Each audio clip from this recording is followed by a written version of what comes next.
इस वीडियो में हम क्वेश्चन नंबर 8 डिस्कस करेंगे प्रश्नावली 7.2 का। और इसमें हमें प्रूव करना है कि किसी समबाहु त्रिभुज का हर एक कोण 60 अंश का होता है। तो एक समबाहु त्रिभुज क्या होता है? जिसकी तीनों भुजाएं बराबर होती हैं। तो ये एक समबाहु त्रिभुज है।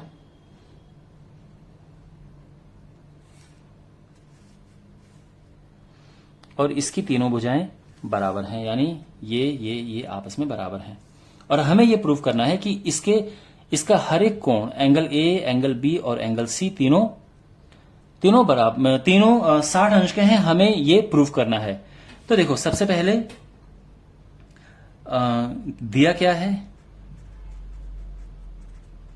दिया है कि ये एक समबाहु त्रिभुज है। इससे क्या हो गया? ए बी बराबर बी सी बराबर सी ए, ये तीनों साइड्स बराबर हो गई।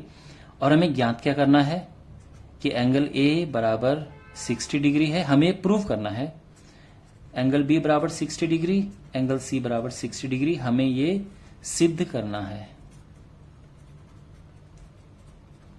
तो ये हो गया। क्वेश्चन समझ आ गया? ओके। अब इसके बाद हम इसको करना शुरू करेंगे। देखो, हमारे पास इस चैप्टर में समबाहु त्रिभुज का नियम है, समद्विबाहु त्रिभुज का नियम है, समबाहु त्रिभुज का नियम नहीं है। अब समद्विबाहु त्रिभुज का नियम क्या है? देखो, हम ये मान के चलेंगे कि ये एक समद्विबाहु त्रिभुज है, यानी ओके,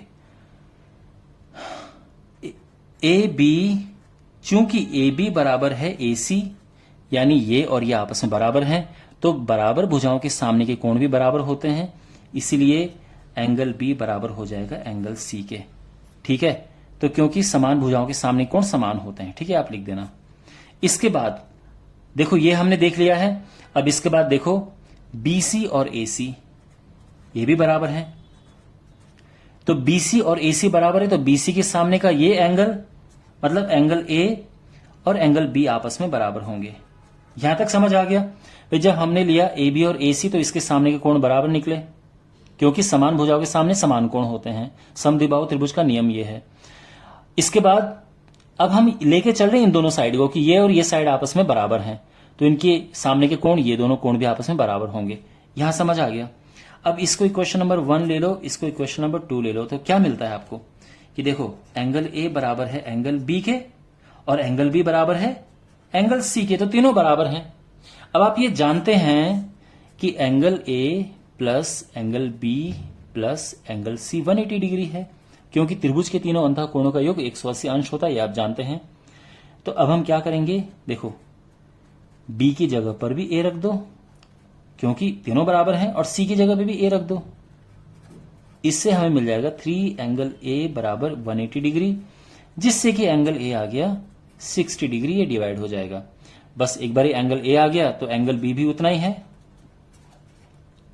और एंगल सी भी जितना कि ए था उतना ही है। और ये हमारा आंसर आ गया है।